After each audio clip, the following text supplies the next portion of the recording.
জীবনে কিছু কিছু পরিস্থিতি আসে যখন মনে হয় যেন জীবনটা ওখানেই বুঝি শেষ হয়ে যাবে, আর কোনো পথ খুঁজে পাবে না, কিন্তু না, সেই শেষ থেকেই আবার শুরু হয়। নমস্কার বন্ধুরা, আমি তনিমা বলছি, হোম মেকার তনিমা অধিকারী চ্যানেলে নতুন ভিডিও নিয়ে তোমাদের কাছে চলে এসেছি। আজ হচ্ছে বুধবারের সকালবেলা থেকে ব্লগটা শুরু করলাম। ভোরবেলা উঠে রান্নাবান্না সবই হয়ে গেছে, সোনাইকে খাইয়ে দাইয়ে রেডি করি। এখন এই যে নিচে নিয়ে চলে এসেছে হাজব্যান্ড, সাইকেল নিয়ে বেরিয়ে ওখানে রাস্তায় আছে, তো সোনাইকে তুলে দিয়ে তারপরে চলে এলাম। আর এখন থেকে এবার একটু ধীরে সুস্থে কাজগুলো করবো। ভোরবেলা থেকে উঠে তো যতটা কাজ আমি গুছিয়ে নিতে পারি এবং সোনাইয়ের যাতে কোনো ঘাটতি না হয়, হাজব্যান্ডের যাতে সব জিনিসপত্র গুছিয়ে দিতে পারি, সেই চেষ্টাই রোজ রোজ থাকে। ওদিকে তো মেয়েকে এগিয়ে দিয়ে এলাম, এগিয়ে দিয়ে আর নিচে এখন লাইটটা জ্বলছিল, যেহেতু বর্ষাকাল তো তো লাইটটা জ্বলছিল আর কি। লাইটটা নিভিয়ে দিয়ে এখন একটু ওই 6টা 10 হয়ে গেছে, তো লাইটটা নিভিয়ে দিয়ে উপরে চলে এলাম। তারপরেই দেখলাম যে বাঁশি বাজছে, তো ওই গাড়ির দাদা এসে গেছেন, তো ডাস্টবিনগুলো নিচে দিয়ে এসেছিলাম, তো ওই গাড়ির দাদা এসেছেন, উনি নিয়ে চলে গেলেন। আর বালতি দুটো আছে বসানো, আমি গিয়ে নিয়ে চলে আসবো। বালতি দুটো একেবারে নিচের যে কল আছে ওই ট্যাপ থেকে ধুয়ে তারপরে নিয়ে চলে আসি। এসে ছাদে চলে এসেছি, আর কি সুন্দর দেখো ফুল ফুটেছে। আগে একটা ফুটেছিল, আবার একটা ফুটেছে ঘট করলে। আর এই যে ভাইয়ের বাড়ি থেকে আনা ছোট্ট নয়নতারা গাছটা দিনে দিনে একটু একটু করে বড় হচ্ছে, কলকি ফুলও বেশ ফুটেছে। আর আকাশে দেখো মেঘকে দিকে, একদিকে মেঘ একদিকে রোদ, তো এরকম আর কি বৃষ্টির ওয়েদার হলে যা হয়। আর তো এই যে দেখো ছাদে চলে এসেছি, ছাদের চারিদিকে জল টল একটু ছড়া দিয়ে দিলাম, দিয়ে এখন যে কটা জামা কাপড় ধুয়ে গেছে এনেছি সেগুলো এখন মিলে দিচ্ছি। আজ হাজব্যান্ড সকালে ফোন করেছিল, তো সকালে ফোন করে জানতে পারলো যে আজকে তো এখনও পর্যন্ত কোনো গাড়ি আসেনি আর কি, তো সেই জন্য আজকে আর ব্যাগপত্র হাজব্যান্ড নিয়ে গেল না, তো হাজব্যান্ড বাড়ি চলে আসবে। আজকে নাকি ট্রেন ভীষণ লেট। হাজব্যান্ডকে ফোন করেছিলাম যে কী ও সব কিছু টাইমে পেয়েছে, বলছে না আজকে ট্রেন লেট, যাওয়ার সময়ও লেট এবং আসার সময়ও নাকি লেট হবে। তো আমি এই যে সোনার জামা কাপড়গুলো টুকটাক কেচে ধুয়ে নিয়ে চলে এসেছিলাম, মিলে দিলাম। তো এই যে দেখো এগুলো সুন্দর করে মিলে দিলাম, কারণ এখন একটু রোদ মতো চকসা আছে, তো আবার আমি যেহেতু আনতে যাব সোনাইকে, তার আগে যতটা পারি সব উল্টে পাল্টে শুকনো করে নিয়ে নিয়ে তারপরে গুছিয়ে রেখে দিয়ে যায়। তোমরা তো জানো, যারা আমার ভিডিও দেখো তারা রোজই জানো। আর এখানে দেখো আগের দিনে কিছু জামা কাপড় কেচে সিঁড়ি ঘরে রাখা ছিল, কিছুটা শুকনো কিছুটা ভিজে, তো সেই জামা কাপড়গুলো এখন টেনে বাইরে দিয়ে দিলাম, দিয়ে আর এখানে রোদে থাকলে শুকিয়ে যাবে। ওগুলো একেবারে গুছিয়ে গেছে দিয়ে যাবো, নাহলে অনেক জামা কাপড় হয়ে যাবে। প্রচুর কিছু জামা কাপড় আছে যেগুলো হচ্ছে আগের দিন পরেছিলাম, তো সেগুলো এখনও শুকোয়নি জানো তো, সেগুলোও দিয়ে দিলাম এখানে, দিয়ে সব এখানে রোদে থাকবে। আর বারবার একটু উল্টে পাল্টে দেবো আর কি, যেহেতু আমি এই সকালটা এখন করে আর যাই না তো সোনাইকে দিতে, তার জন্য আমার না প্রচুর কিছু কাজ হয়ে যায় জানো তো। মানে সকাল 7টা 7:30টার মধ্যে A to Z সমস্ত কিছু আমার হয়ে যায়। আর কি সুন্দর দেখো রোদও উঠেছে দেখতে দেখতে, আর আমি সুন্দর করে মিলেও দিলাম। এবার এই নিচে যাব, গিয়ে টুকটাক কাজ বাজগুলো সারবো, কিন্তু তার আগে ছাদে আসলে আর যে ভালো লাগে চারিপাশটা দেখো। আর পাখি পক্ষী সব এসে বসে আছে, কারণ ওদের ওই সকালবেলা করে কিছু খাবার দাবার দেওয়া হয়, তো তো সেই জন্য ভালোও লাগে জানো তো। 11 দিন যদি ভুলে যায় না, কি ক্যাচড় ম্যাচড় করে তার ঠিক নেই, আর ভুলেও যাই মাঝে মাঝে জানো তো দিতে। তারপরে দেখতে দেখতে প্রায় 9টার সময় হাজব্যান্ড এলো, আর আমার স্নান পূজা মোটামুটি হয়ে গেছে। 9টার সময় হাজব্যান্ড এলো, তো হাজব্যান্ডের যে টিফিনগুলো করাই ছিল, রুটি আর পেঁপে আর আলু সরু সরু করে কেটে ভেজে রেখেছিলাম, আর খেজুর আর একটু কলা দিয়ে হাজব্যান্ড টিফিনটা খেয়ে নিল। সকালে একটু ওই চা আর বিস্কিট খেয়ে গিয়েছিল। নিচেরটা দেখো সবুজে সবুজ, বেশ সুন্দর লাগছে। তো আজ যেহেতু বুধবার, তো আজকে বলে গণেশের বার, তো সেই বুধবার আর কি সবুজ জামা কাপড় পরলে বা পরালেও নাকি ভীষণ ভালো আর কি। তো আমার গোপাল সোনাদেরও দেখো আর রাধারানীকেও সবুজ জামা কাপড় পরিয়ে দিয়েছি, স্নান করিয়ে দিয়েছি। আর এখানে এই যে দেখো ফুল নিবেদন করছি সমস্ত ভগবানের। আর বর্ষাকালে আমার গাছে যা ফুল হয় না, প্রচুর ফুল, তাও তো হাজব্যান্ড অল্প করেই তুলে আনে, মাসিমা তোলেন, আবার গাছে অনেক থেকেও যায়। আর বর্ষাকালে ফুলটা বেশি তো হয়, তো সেই জন্য মা লক্ষ্মী বাসুদেবকেও স্নান টান করিয়ে সমস্ত কিছু গুরুদেবের চন্দন দেওয়া থেকে শুরু করে সমস্ত কিছু করে নিলাম। আর এখন দেখতে দেখতে বেশ বেলাও হয়েছে। সোনার জামা কাপড় যেগুলো উপর থেকে তুলে এনেছিলাম শুকিয়ে গেছে, তো সেগুলো ফোল্ড করে এই ঝুড়ির মধ্যে রাখছি। এগুলো ডেলি ওয়্যারের, তো এগুলো এই ঝুড়িতেই রেখে দিই আর কি। সুতির অনেক কটা জামা আছে যেগুলো মা করে দিয়েছিল, গেঞ্জি প্যান্ট এগুলো। আর তারপরে সোনাইকে আনতে চলে গিয়েছিলাম, তো ফিরে এসেছি জানো তো। এই যে ফিরে এসে সোনাইকে আজকে খাওয়াচ্ছি, দেখো উচ্ছে আর কাঁকরোল একসাথে ভেজেছি। সকালের পেঁপে আর আলু ভাজা আছে, বরবটি আলুর তরকারি, আর পেঁপে আর আলু দিয়ে মাছ দিয়ে ঝোল করেছিলাম। এই দিয়ে সোনাইকে খাইয়ে নিলাম। খাওয়া দাওয়ার পর এই যে হাজব্যান্ড কটা বাসনপত্র ছিল মেজে দিচ্ছে। ভিডিও শুরুতে যেটা বলেছিলাম, জীবনে কত কিছু পরিস্থিতি আসে জানো তো। আগে আমি ভীষণ ভীতু টাইপের ছিলাম আর কি, একটুতেই ভেঙে পড়তাম, এত উইক ছিলাম আমি নিজেও। এখন ভাবি মাঝে মাঝে এত উইক ছিলাম। কোনো কিছু মানে ধরো সমস্যা আসলে না নিজের মনে হতো যেন জীবনটাই বুঝি শেষ হয়ে যাবে। এত টেনশন করতাম, এত ভয় পেতাম। এরকম কতবার হয়েছে আমার সাথে যে মানে এত আমি অসুস্থ হয়ে পড়েছি মানসিক দিক থেকে, মানে এত উইক আর কি। কোনো কিছুতেই এত অসুস্থ হয়ে পড়তাম আমি যে মনে হতো যেন জীবনটাই বুঝি আমার শেষ হয়ে যাবে। কিন্তু না, সেখান থেকে আবার মনের জোর করে ফিরে এসে আবার যেন নতুন জীবন পেলাম, জানো তো। কিন্তু সেই পরিস্থিতি থেকে উঠতে যে কতটা মনের জোরের প্রয়োজন, আর ওই মনের জোরটা সঞ্চয় করতেও যে কতটা কষ্ট করতে হয়েছে। কিন্তু না, যেটুকু কষ্ট করেছি সেইটুকু যে কত জীবনে চলার পথে আমাকে হেল্প করেছে, এবং বর্তমানে যে মনের জোরটা সেটাও কিন্তু ওই সব পরিস্থিতি থেকে ঠকে ঠকে শিখেছি বলেই আজকে সেই জিনিসটা সঞ্চয় করতে পেরেছি। জীবনে কোনো কিছুই বিফলে যায় না। কষ্ট যেমন আসে, রাত যেমন আসে, তারপরে যেমন সূর্যের দেখা মেলে, তেমনি কষ্টের পরেও একটু আনন্দের দেখা মিলতে পারে। এইটুকুই আশ্বাস নিয়ে আমরা জীবনে এগিয়ে যাই, তাই না?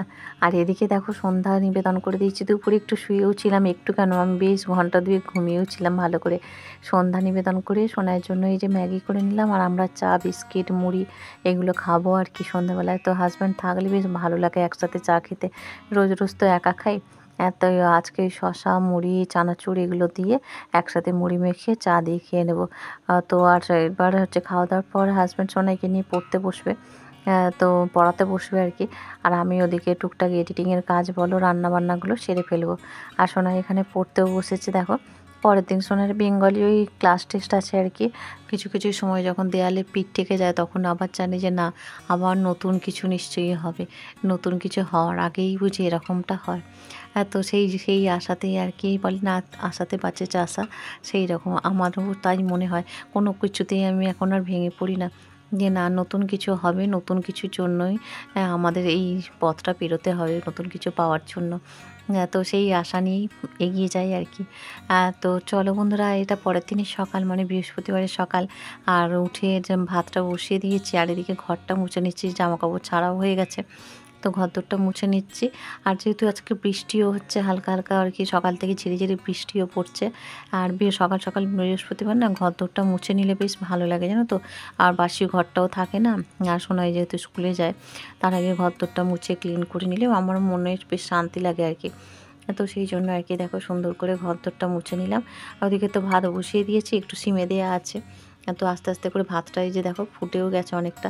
আর এই চালটা ফুটলে না এত ফেনা ফেনা মতো ওপরটা হয়ে যায়, কীরকম একটা যেন যেন লাগে। অনেকবার করে চালটা ধুই তাও কিন্তু এটা হয়। আর বাইরে ওই যে দেখো শিউলি ফুল ফুটেছে। তো এখন 5টা বাজে, উঠেছি তো প্রায় অনেকক্ষণই হয়ে গেছে। তো ওদিকে ভাত, ডাল সোনাইকে মিষ্টির জল খাওয়াবো, মিষ্টি ফোটানো হয়ে গেছে, লিকার চা হয়ে গেছে, শশা দেবো টিফিনে সেটাও রেডি করে রেখেছি। আর এখানে দেখো পেঁপে, আলু কেটে নিয়েছি। আর ওদিকে ভেন্ডি আর বেগুন তো কেটে রেখেছি দেখলে। তো পরপর রান্নাগুলো করে নেব, রুটি করব। তো আর এদিকে দেখো আস্তে আস্তে করে আমার কাজও হচ্ছে, আস্তে আস্তে করে বেশ সকালটাও হচ্ছে। আটাও মেখে নিয়ে এদিকে রুটি করে নিচ্ছি দেখো সুন্দর করে। তো 4টে রুটি করি সকালে, একটা সোনাই নিয়ে যায় আর বাকি 3টে হাজব্যান্ডকে দিই। তো এই যে দেখো রুটিগুলো একটা একটা করে নিচ্ছি। আর সোনাই উঠে পড়েছে ওদিকে। তো সোনাইকে মিষ্টির জলটা ফোটানো ছিল, ওটা সোনাইকে এখন দিয়ে দিচ্ছি। ওই যে একটু সর্দি কাশি মতো হয়েছে না ড্যাম্প ওয়েদারে, তো সকালবেলা একটু মিষ্টির জলটা খেলে গরম গরম চায়ের মতো বেশ ভালোও লাগে। তো এইভাবে আর কি সকালবেলা থেকে উঠে তাড়াহুড়ো করে আমার কাজগুলো গুছিয়ে গুছিয়ে করতে হয়। আর এদিকে এখন ওই 5:30 বেজে গেছে, সোনাই উঠে পড়েছে। আজকে আর সোনাইকে না গান করানো যায়নি আর কি, কারণ সোনাই উঠেছে, তারপরে আবার পটি করতে গেল। তারপরে তোমার ওদিকে একটু বসে বসে ওই গরম এটা খেলো। তো সকালে টাইমটা তো অনেকটা শর্ট থাকে, তো সেই জন্য আর কি আজকে আর গান করতে বসেনি। অন্যদিন ভোরবেলা উঠে গানও করে নেয়, তো আজকে ওই জন্য আর গানটা হলো না। তো ঠিক আছে, আবার সন্ধ্যেবেলায় করাবো। তো যাই হোক, এই যে দেখো আটাগুলো একদম তুলে রাখলাম, প্লাস্টিক থেকে আর নামাইনি, কারণ ওই এখন অল্প অল্প করে আনা হয়, শেষ হয়ে গেলে আবার আনা হয় আর কি। বর্ষাকালে তো আটা বেশি দিন রাখলেও আবার কিরকম হয়ে যায় আর কি। যদি আমাদের ডেলি রুটি হয়, ওই 500 করে আনা হয়, আবার শেষ হয়ে গেলে আনা হয়। তো যাই হোক, রুটিটা ওদিকে হয়ে গেছে প্রায়। আর এবার সেঁকে নেবো। মেয়েকে এবার স্নান করাবো আর কি। এই সকাল সকাল স্নানটা করিয়ে পাঠাই তো, আর স্নান করাবো, তারপরে ভাত খাওয়াবো। আর এদিকে দেখো এই তরকারিটা হচ্ছে, তার উপর প্রেশারটা বসিয়ে রেখেছি। তো আজকে সকালে আর অন্য কিছু করিনি তেমন হবে। আজকে না জানো তো আলু একদম বাড়ন্ত হয়ে গেছে। আগের দিন হাজব্যান্ডকে বলতে মনে নেই, আর আজকে সকালে ওই জন্য আলু ছাড়া সমস্ত কিছু তরকারিই হলো। তো তো ঠিক আছে 1 আধ দিন অ্যাডজাস্ট করাই যায়, কোনো ব্যাপার নয়। যেটা নেই সেটা নিয়ে বেশি মাথা ঘামিয়ে লাভ নেই। যেটা আছে, যেগুলো আছে সবজিপত্র সেই দিয়ে আজকে করলাম। আর কী রান্না করেছি যে একটু পরে তোমাদের সাথে শেয়ার করব। তো এই সোনাইকে এখন স্নান টান করে নিয়েছি, নিয়ে আর এই যে দেখো সোয়াবিন আর পেঁপে দিয়ে পাতলা ঝোল করেছি, এটা দিয়ে খাইয়ে পাঠাবো। আর হাজব্যান্ডকেও দেবো এই তরকারি কিছুটা, সোয়াবিনটা বাদ দিয়ে পেঁপেটা দেবো। আর সোনাইকে যে খাওয়াই দাইয়ে নিয়েছি, নিয়ে আর একটু ওষুধ খাইয়ে দিলাম, কারণ ওই সর্দিটা আছে তো। সকালে মিষ্টির জল খাইয়েছি, আবার এখন এই ওষুধটা খাইয়ে দিয়েতাম, দিয়ে আর এই জল টল একটু দিয়ে দিলাম। আর ড্রেস আপও হয়ে গেছে, হাজব্যান্ডের চা খাওয়া হয়ে গেছে ওদিকে।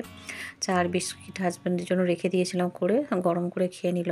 আর বাইরে টিপির টিপির করে বৃষ্টি পড়তেই আছে, তো ওইদিকে রেনকোটটা পরিয়ে দিলাম। আর পায়ে হাতে একটু তেলও ঘষে দিলাম ভালো করে, না হলে না ঠান্ডা লেগে যায় আর কি। সকালে যেহেতু স্নানটা করে তো, তো হাজব্যান্ডও রেনকোট পরে নিচ্ছে। এই বৃষ্টি এই ওয়েদারে না ভীষণ অসুবিধা, মানে বেরোনো করা, তারপরে তাড়াহুড়ো করে এতটা রাস্তা যাওয়া, তো বৃষ্টি হলে খুব প্রবলেম হয় আর কি। সব কিছু গুছিয়ে গাছে না দিলে না, ছাতা রাখার আলাদা প্লাস্টিক, রেনকোট রাখা, জুতো রাখার আলাদা প্লাস্টিক, এরকম করে সব গুছিয়ে দিতে হয়। ব্লগটা দেখতে দেখতে একদম শেষ পর্যায়ে চলে এসেছে। আগের দিন যেহেতু তেমনভাবে ভিডিওটা শেষ করে উঠতে পারিনি, একদম কম সময়ের ভিডিও করা হয়েছিল, সেই জন্য আজকে সকালের কিছু ক্লিপও এর সাথে জুড়ে দিলাম, কাজকর্মগুলো আর কি। তো তোমরা তো জানো সকালটা অনেকটা চাপের থাকে। এখন 6টা 10-এর মতো বাজে, মোটামুটি সব কিছু রেডি হয়ে গেছে। এবার নিচে যাব সোনার ব্যাগপত্র নিয়ে।